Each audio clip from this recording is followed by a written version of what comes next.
British लोगों ने भारत में शासन क्यों किया? एक डिबेट हम लोग हमेशा सुनते रहते हैं कि भारत में यदि ब्रिटिश नहीं आए होते तो ये हो जाता, अरे ये हो जाता, हमारा भारत ऐसा होता, ब्रिटिश लोगों ने शासन किया। तो ऐसी कौन सी परिस्थितियां थी जिनकी वजह से ब्रिटिश आए और ब्रिटिश भारत में शासन करने लगे? क्या इसके पीछे कारण थे? और यदि ब्रिटिश भारत में शासन नहीं करते मान लो, तो भारत कैसा होता? इसके लिए हमें थोड़ा बैकग्राउंड में जाना पड़ेगा कि ब्रिटिश कंपनियां जो थी वो कैसे आई। और यहाँ पर केवल ब्रिटिश कंपनी की बात नहीं कर रहे हैं, क्योंकि ब्रिटिश के साथ और भी कंपनी, मतलब और भी यूरोपीय कंपनी आई थी, लेकिन सफल कौन हुई? ब्रिटिश कंपनी शासन करने में। लेकिन आए किसके लिए थे? व्यापार करने के लिए। तो इसके लिए बहुत सारी विषय कारण है, हमको देखना पड़ेगा, तब हम समझेंगे कि जो ब्रिटिश ईस्ट इंडिया कंपनी है वो किस तरीके से शासन में आई, उसके बाद ब्रिटिश क्राउन कैसे शासन में आया और फिर किस तरीके से भारत में उन लोगों ने शासन किया है। हमें उसके लिए बैकग्राउंड में समझना होगा। हम लोग ये तो हमेशा पढ़ते रहते हैं कि भारत में ब्रिटिश लोगों ने शासन किया है और वो नहीं आते मान लो भारत में, तो भारत हमारा और अच्छा होता या फिर शायद खराब होता या जो भी होता तो कैसा होता, उसके लिए हम समझेंगे। और हमें ये तो समझना होगा कि भारत में ऐसा तो नहीं कि ब्रिटिश से पहले भारत में कोई डेमोक्रेसी थी, तब भी तो भारत में कोई ना कोई जो शासक थे, जो राजा थे, जो बाहर से इसमें आक्रमण किए वो शासन कर रहे थे। जब हम ब्रिटिश की बात करते हैं तो ब्रिटिश से पहले क्या था?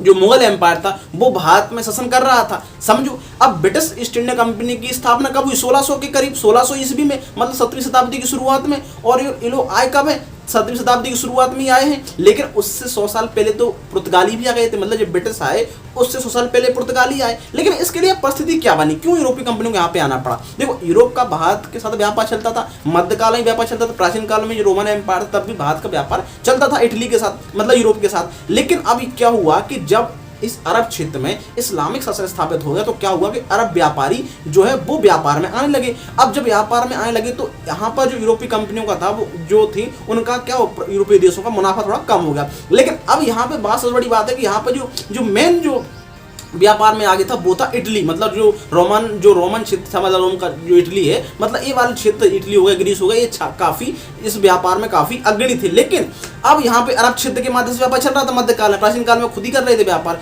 लेकिन अब जो पश्चिमी यूरोप के जो देश हैं, जैसे कि ब्रिटेन हो गया और आपके पुर्तगाली हो गया, स्पेनिश हो गया, ये काफी, हालांकि ब्रिटेन तो बाद में, लेकिन ये पुर्तगाली, स्पेनिश काफी जो अलग अलग देशों के लिए या अलग अलग जो देशों के जो समुद्री मार्ग है उनकी खोजों के लिए बहुत ही अग्रणी थे। लेकिन यहाँ पे बात समझने वाली बात यह है कि देखो, भारत की उन लोगों ने खोज नहीं की, भारत के लिए उन लोग समुद्री मार्ग की खोज की थी, क्योंकि भारत को तो पहले से ही जानते थे और भारत में पहले से उनका मध्यकाल में चाहे प्राचीन काल में व्यापार चल ही रहा था। लेकिन अब उनको व्यापार, चूंकि अरब जो व्यापारी थे वो बीच में आ गए थे, तो उनका मतलब यह था कि हमें भारत के लिए समुद्री मार्ग की खोज करनी है और जो इंडियन ओशियन है, जो हिंद महासागर है, इसमें अपना दबदबा कायम करना, अपना एकाधिकार स्थापित करना। इसलिए जो अलग अलग यूरोपीय कंपनी थी, अलग अलग जो यूरोपीय देश थे, उनके राजाओं ने, वहां की सरकारों ने वहां पे उनके जो समुद्री यात्री थे उनको ज्यादा प्रोत्साहित किया और वो जाओ भाई खोज करो। तो इसी चक्कर में वो जब वो निकले तो इस चक्कर में उन लोगों ने नॉर्थ अमेरिका की भी खोज कर ली, साउथ अमेरिका, मतलब जो पुर्तगाल वगैरह है, जो आज जो हम ब्राजील है, साउथ अमेरिका है, अर्जेंटीना, इनकी भी खोज कर ली। इसलिए आप लोग देखते हो कि स्पेन, पुर्तगाल भले छोटे छोटे देश हैं, लेकिन इनकी जो लैंग्वेज है वो बड़े स्तर पर बोली जाती है, क्योंकि जो साउथ अमेरिका का पूरा ही जो पुर्तगीज और स्पेनिश बोलता है, क्योंकि उन लोगों ने वहाँ पे खोज की, वहाँ पे शासन किया बहुत लंबे समय तक, तो पूरे जो लोग हैं वो यही स्पेनिश वगैरह पुर्तगाली भाषा बोलने लगे। अब यहाँ पे बात है, पुर्तगाली भारत में आया 1458 में, आपको पता है वास्को ड गामा आया। लेकिन वास्को ड गामा से एक व्यक्ति पहले भी आया था, लेकिन वो भारत तक नहीं पहुंचा था, वो साउथ अफ्रीका है उसके तट पे पहुंचा था, जिसे हम बोलते हैं कि कैप ऑफ गुड होप, ठीक है। लेकिन पुर्तगाली लोग, भारत वास्को ड गामा आ गया, भारत वास्को ड गामा ने भारत की खोज कर ली, मतलब उसने भारत के समुद्री मार्ग की खोज कर ली, वो चला गया, वापस पहुंच गया, उसको अच्छा मुनाफा, बहुत सारा मुनाफा हुआ। तो अब क्या हुआ कि यूरोपीय कंपनी में वही होड़ मची कि हमें भी व्यापार करना है। लेकिन इस समय तक समझो भारत मुगल एम्पायर नहीं आया है, क्योंकि 1498 की बात चल रही है। तो जब इस प्रकार से पुर्तगाली अब गवर्नर के रूप में आए, चाहे फ्रांसिस्को, जो बहुत सारे गवर्नर आए, फ्रांसिस्को दी अल्मेडा आया, अल्फांसो डी अल्बुकर्क आया। तो यहाँ पे अब यहाँ पे ध्यान देने बात ये है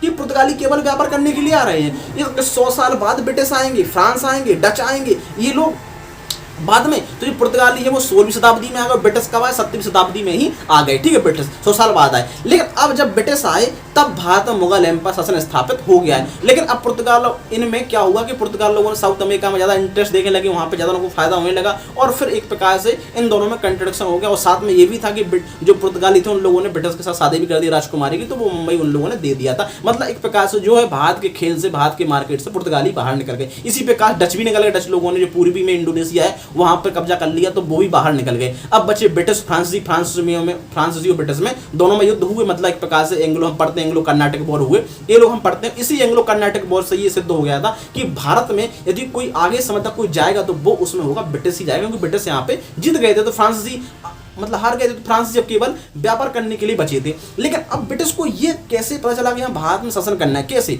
जब ब्रिटिश भारत में आए, देखो जब पुर्तगाली आए थे तब मुगल एम्पायर धीरे धीरे आ रहा था, उसी प्रकार से पुर्तगाली भी स्थापित हुए थे, लेकिन पुर्तगाली तटीय क्षेत्र पे थे, वो व्यापार कर रहे थे। लेकिन जो मुगल था वो मतलब उत्तर भारत में मतलब स्थलीय भाग में वो एक शासन करने के लिए आया था, लेकिन पुर्तगाली शुरुआत में केवल व्यापार करने के लिए आए, लेकिन हालांकि वो शासन नहीं कर पाए हैं। हालांकि गोवा जो है वो उनके क्षेत्र में अभी तक बना रहा, कुछ आज़ादी के बाद भी बाद हमने लिया है, ठीक है। लेकिन अब जो ब्रिटिश थे उनको कैसे शासन स्थापन करने में हुआ, क्यों वो उनको हेल्प मिली? भाई वो 1600 के करीब आए हैं और शासन कब स्थापित कर पाए भारत में? एक प्रत्यक्ष रूप से कहा जाए तो 8वीं शताब्दी के मध्य, मतलब 1757 में प्लासी का युद्ध, बैटल ऑफ प्लासी हुआ, उसका बैटल ऑफ बक्सर हुआ, तब जाके मतलब 150 साल लग गए उनको। लेकिन जब शुरुआत में आए तब वो शासन नहीं कर पाए भारत में। क्यों भाई? जब वो शुरुआत में आए तो केवल व्यापार कर रहे थे, लेकिन जब 7वीं 8वीं शताब्दी की शुरुआत में जब वो आए, 7वीं शताब्दी की शुरुआत में, तब मुगल एम्पायर था, अच्छा शासन चल रहा था। उसके बाद फिर जहांगीर शाहजहां शासन कर रहे थे, औरंगजेब शासन करने लगा, और जैसे औरंगजेब की मृत्यु होती 1707 में, मतलब 8वीं शताब्दी की शुरुआत में,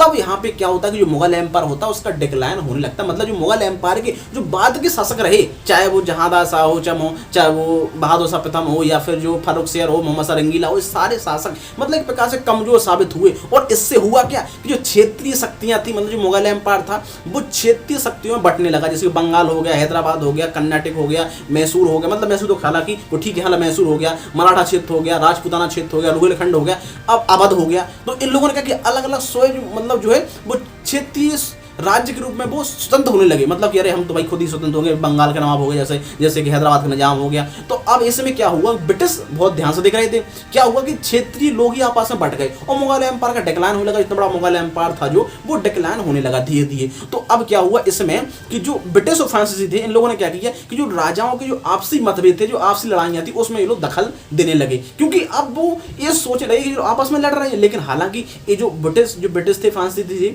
ये थोड़ा संपन्न थे, मतलब जो नए तरीके से युद्ध लड़ने में, ठीक है। तो हम लोगों ने क्या किया, सबसे शुरुआत होती थी कर्नाटक से। साउथ में जो आज का जो तमिलनाडु वाला क्षेत्र है, यहाँ पे कर्नाटक में एक राज्य हुआ करता था, मतलब इसकी राजधानी थी अर्काट। वहाँ पे उन लोगों ने क्या किया, अनवरुद्दीन चंदा साहब इतोदा मतलब जो थे, इनके बीच मतलब सत्ता की लड़ाई हुई। तो इन लोगों ने अलग अलग जो लोग थे, इन लोगों ने इसका मतलब इनका योगदान दिया, ब्रिटिश ने और फ्रांसीसी ने। तो इसमें जो शुरुआत में जो फ्रांसीसी थे, जिनका जो फ्रांसीसी का एक वो गवर्नर था, इसका मुझे नाम नहीं याद आ रहा है अभी, रॉबर्ट क्लाइव तो ब्रिटिश का था, और जो फ्रांसीसी था वो था, उसका नाम नहीं आ रहा है, लेकिन फ्रांसीसी अग्रणी थे, मतलब उसमें आगे निकल गए। पहले बैटल ऑफ जो हुआ था एंग्लो कर्नाटक वॉर, लेकिन बाद में ब्रिटिश भी आ गया साथ में। अब लेकिन इनसे इनको ये साबित होगा इन युद्धों से कि नहीं, हम भारत में जो राजनीतिक स्थिति है उसमें भी दखल दे सकते हैं, उसमें भी जीत सकते हैं, क्योंकि वो जीत गया था पहला युद्ध। तो अब यहीं से उनकी स्टार्ट होती है। तो धीरे धीरे करके वो लोग दखल लेने लगे और अब उनको आसानी हुई भारत में कब्जा करने में ब्रिटिश में। क्यों? क्योंकि भारत का जो मुगल एम्पायर था वो डिक्लाइन हो गया, ठीक है, मतलब उसका पतन होने लगा और क्षेत्रीय शक्तियां थी वो कमजोर पड़ने लगी। जो क्षेत्रीय शक्ति थी उनमें लोग दखल देने लगी। तो उन लोगों क्या हुआ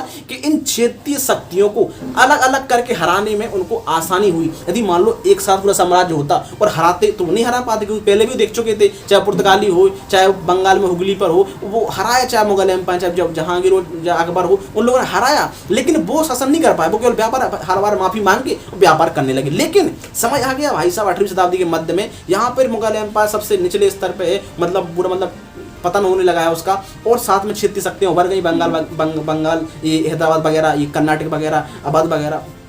तो अब उनको इन अलग अलग क्षेत्रों को अलग अलग हराने में और इनमें ही आपस में फूट डालने में उनको आसानी हुई। तो इसी कारण से जो ब्रिटिश थे वो शासन करने में कामयाब रहे। सबसे पहले की शुरुआत होती कर्नाटक से। कर्नाटक में बाद के जो 2 युद्ध हुए, सेकंड कर्नाटक वॉर और जो थर्ड कर्नाटक वॉर, उसमें ब्रिटिश आगे निकल गया। फ्रांसीसी का ये होगा कि भाई अब तुम केवल व्यापार ही करोगे, इसलिए लोग पौंडीचेरी वगैरह में केवल सीमित में होगा, केवल व्यापार करने लगे। लेकिन ब्रिटिश आगे निकले, इन लोगों ने इस क्षेत्र में दबदबा अपना कायम स्थापित किया और इसी के साथ जो बंगाल वाला क्षेत्र यहाँ पर भी अपना दबदबा कायम किया। कैसे किया? बंगाल गए, और बंगाल आपको पता है कि जो प्लासी का युद्ध हुआ था, बक्सर का युद्ध हुआ था, वो बंगाल में ही हुआ था, और बंगाल में उन लोगों ने शासन स्थापित कर लिया। फिर बाद में और धीरे धीरे उनके पास और शक्तियां आती गई, फिर धीरे धीरे करके अवध हो गया, फिर मद्रास हो गया, फिर चाहे मराठा कुछ क्षेत्र हो गया, फिर राजपूताना क्षेत्र हो गया, कुछ जहां जहां पर उन लोगों ने संधि कर ली, सहायक संधि कर ली, हैदराबाद का निजाम था उससे सहायक संधि कर ली, और फिर भारत में बहुत सारी छोटी छोटी जो रियासतें थी वो बची रही, और ऐसे धीरे धीरे करके उन लोगों ने भारत के एक बड़े भाग पे शासन स्थापित कर लिया, जिसे कहा जाता है क्या ब्रिटिश भारत या ब्रिटिश इंडिया। जब आप भारत हमारा आज़ाद हुआ था, तब यहाँ पे जो ब्रिटिश इंडिया था वो आज़ाद हुआ था, और इसके बाद कहा गया था कि जो भी देसी रियासतें हैं उनको स्वतंत्रता है कि भाई वो पाकिस्तान के साथ जाएं या भारत के साथ जाएं, क्योंकि जो ब्रिटिश इंडिया था उसको दो भागों में बांटा था, भारत और पाकिस्तान में। तो यहाँ तक हमने ये समझा है कि ब्रिटिश ने भारत में किस तरीके से शासन स्थापित किया, उसके पीछे क्या कारण रहे और क्या ऐसी परिस्थितियां रही।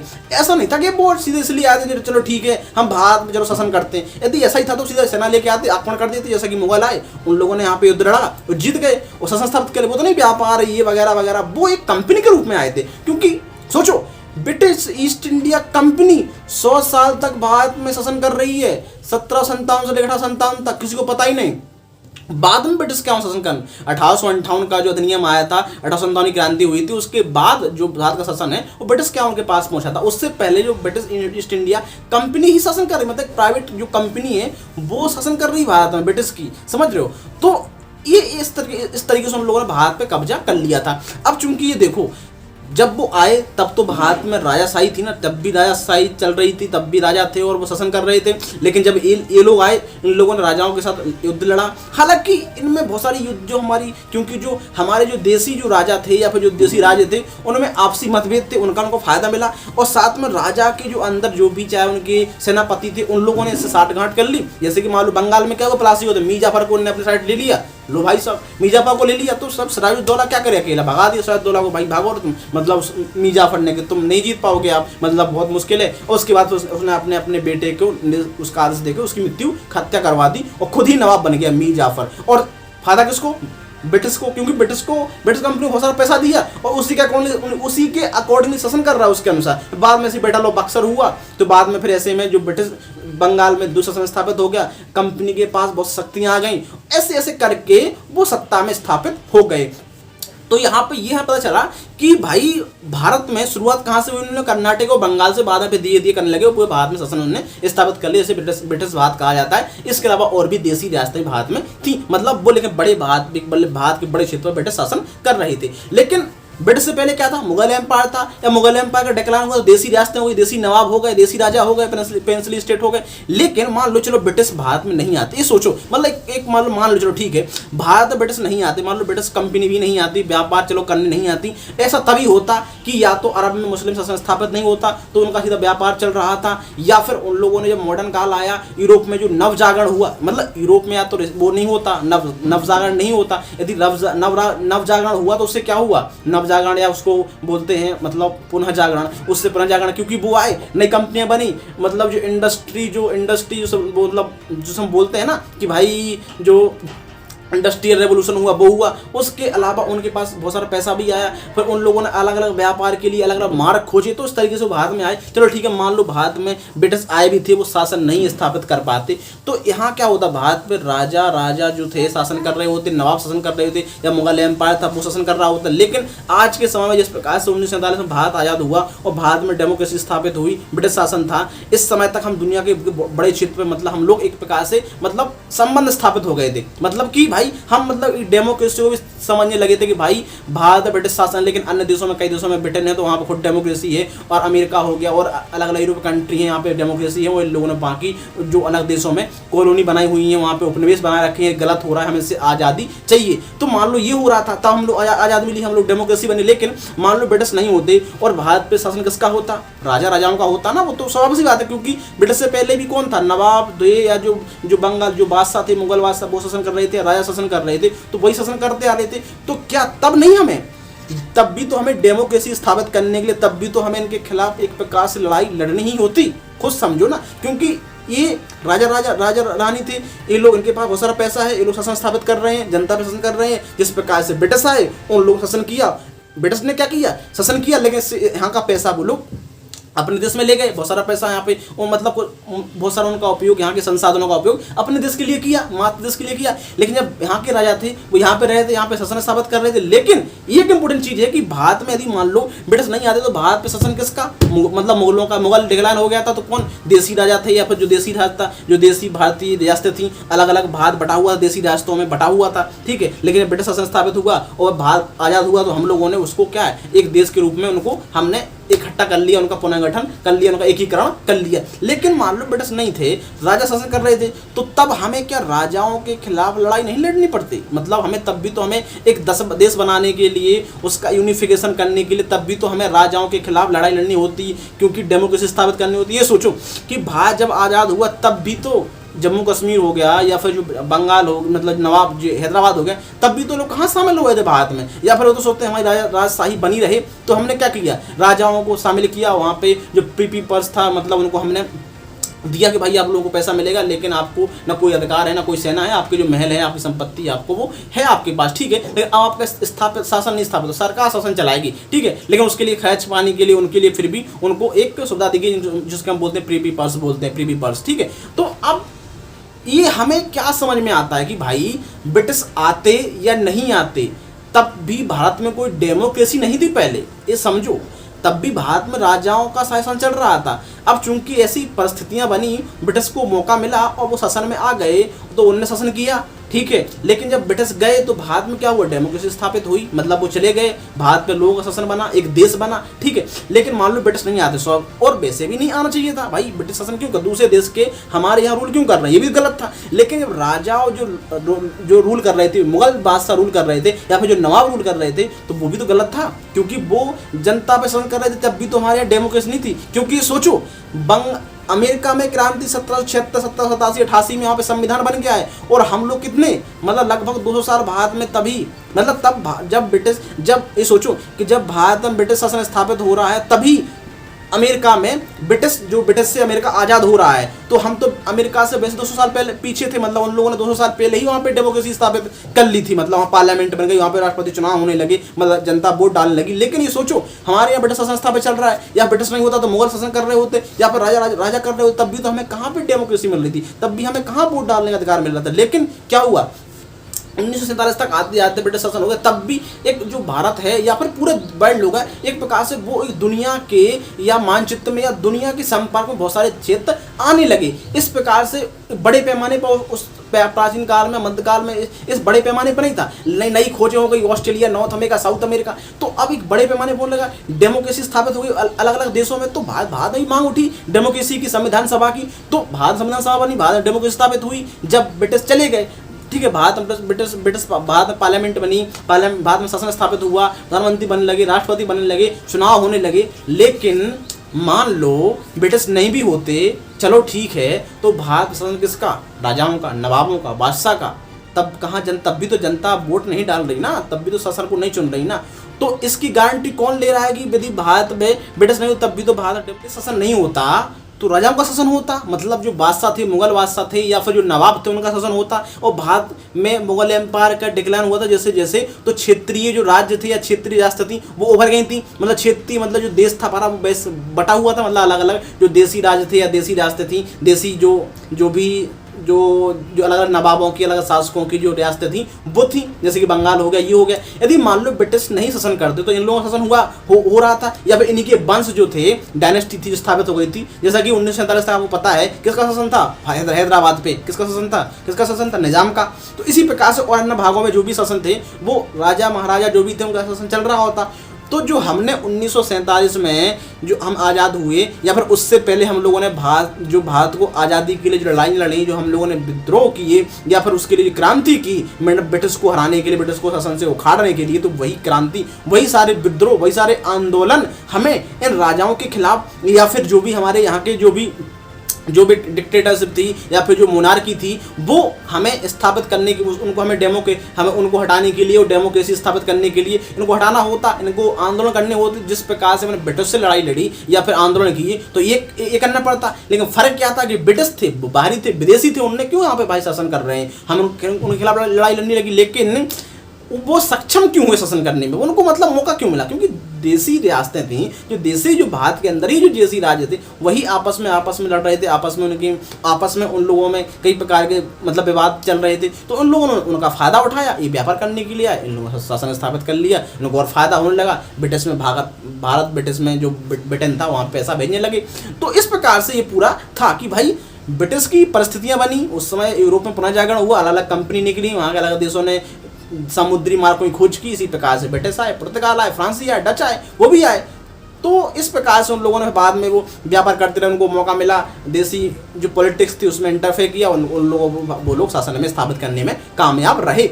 लेकिन हम लोग ये सोच रहे थे ना कि सवाल कि मान लो भारत में ब्रिटिश ने शासन क्यों किया, यदि वो नहीं करते तो क्या होता? मान लो भारत में ब्रिटिश आते ही नहीं, वो शासन नहीं करते, मान लो, तब भी तो भारत में कोई ना कोई शासन कर ही रहा था। मतलब मुगल कर रहे थे, या मुगल नहीं थे तो दूसरे देसी जो राजा थे वो कर रहे होते।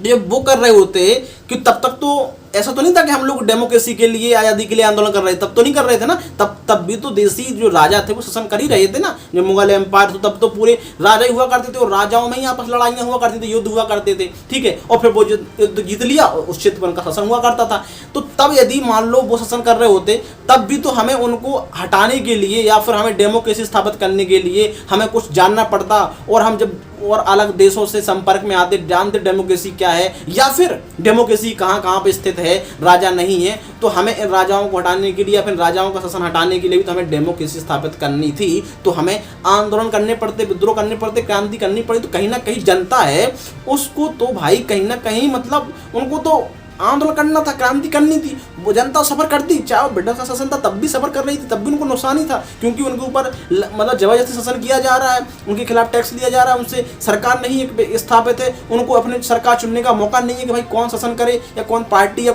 उस व्यक्ति को भारत का प्रधानमंत्री राष्ट्रपति बनना चाहिए। भाई राजा है, वो तो राजा का बेटा राजा बनता जा रहा है। तो कहीं ना कहीं ब्रिटिश शासन स्थापित हुआ तब भी भारत को नुकसान था, और भारत में जब मुगल एम्पायर था या फिर देसी रियासतें थी, नवाब थे, जो भी थे, तब भी तो भारत को कहीं ना कहीं नुकसान ही हो रहा था, क्योंकि तब भी तो भारत एक प्रकार से भारत में भी लोग शासन कर रहे थे। तो उन शासनों को उखाड़ने के लिए भारत को तब भी तो कहीं ना कहीं हमें डेमोक्रेसी स्थापित करने के लिए इनको हटाना पड़ता, या फिर हमें इनके खिलाफ आंदोलन करने पड़ते। तो इस प्रकार से ब्रिटिश के खिलाफ लड़ाई लड़ी हम, ब्रिटेन के खिलाफ भारत को आज़ाद कराने के लिए। इसी प्रकार से हमें इनको, क्योंकि हम इनको आज़ादी नहीं बोल सकते कि भारत को आज़ाद, क्योंकि कोई ये बाहरी नहीं थे, क्योंकि ये तो यहीं के लोग शासन कर रहे थे ना, भारत के राजा नवाब जो भी थे यहाँ शासन कर रहे थे। तो अभी इनको हटाना था, तो हमें इनके खिलाफ लड़ाई लड़नी पड़ती। इस प्रकार से ब्रिटेन थी, हालांकि हम ब्रिटेन को विदेशी बोल सकते हैं क्योंकि वो विदेशी ही थे। तो हम लोगों ने उनके खिलाफ, यूरोपीय कंपनी, वो यूरोपीय थे, गोरे लोग थे, हम उनके खिलाफ शासन, उनके खिलाफ लड़ाई लड़ी, उनके खिलाफ आंदोलन किए। लेकिन जब ये लोग शासन कर रहे थे तो हमें इनको लिए भी तो हमें सोचते ना कि भाई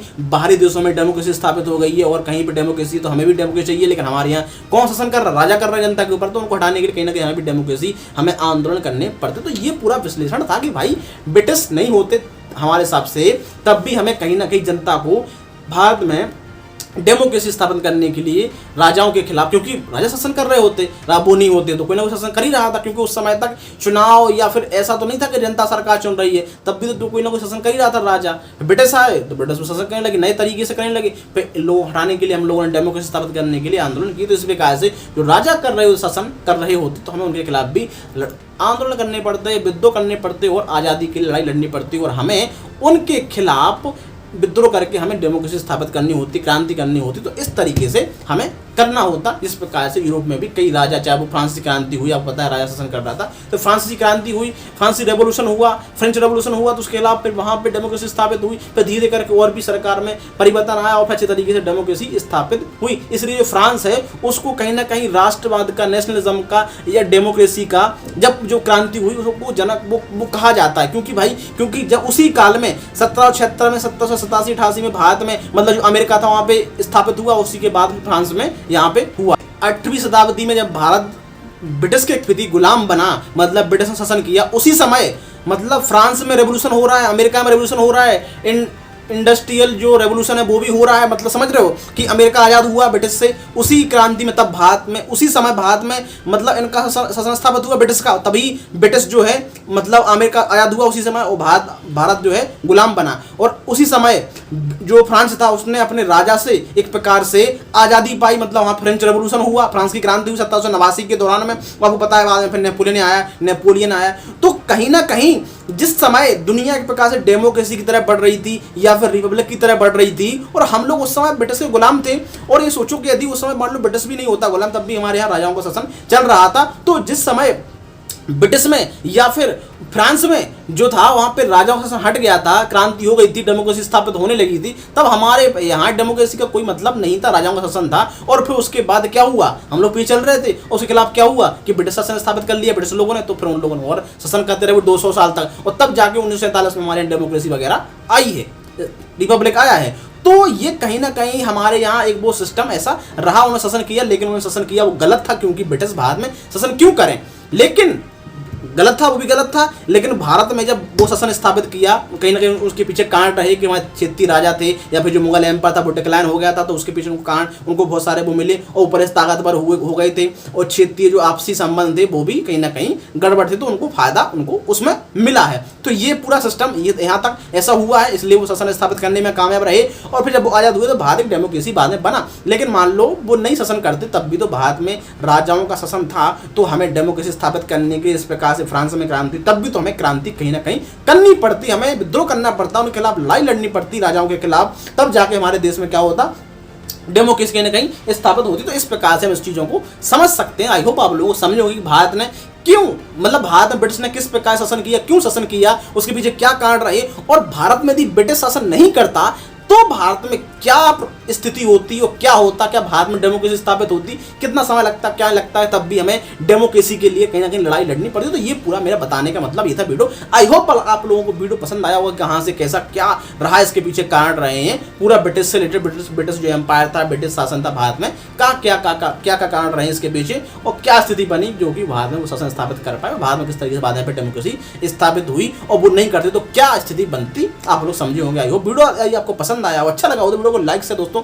जरूर करें, साथ ही दोस्तों के साथ भी शेयर करें, इसको बताएं, और ऐसे ही एजुकेशन वीडियो आप तक आसानी से पहुंचते रहेंगे। और भी मैं आपको ऐसे ही लगातार जो एजुकेशनल वीडियो है या यूपीएससी से रिलेटेड जो भी वीडियो है आप तक वो बनाते रहूंगा, पहुंचाते रहूंगा। इसलिए हमारे चैनल को भी सब्सक्राइब कर लें, चैनल को भी सपोर्ट करें, और साथ में बेल आइकन भी प्रेस करें, ताकि जब भी हमारा कोई नया वीडियो आता है तो आप तक वो आसानी से पहुंच जाए। दोस्तों हम लोग मिलते हैं किसी नए टॉपिक के साथ, किसी नए वीडियो में, तब तक के लिए अपना ख्याल रखिए दोस्तों। जय हिंद, जय भारत।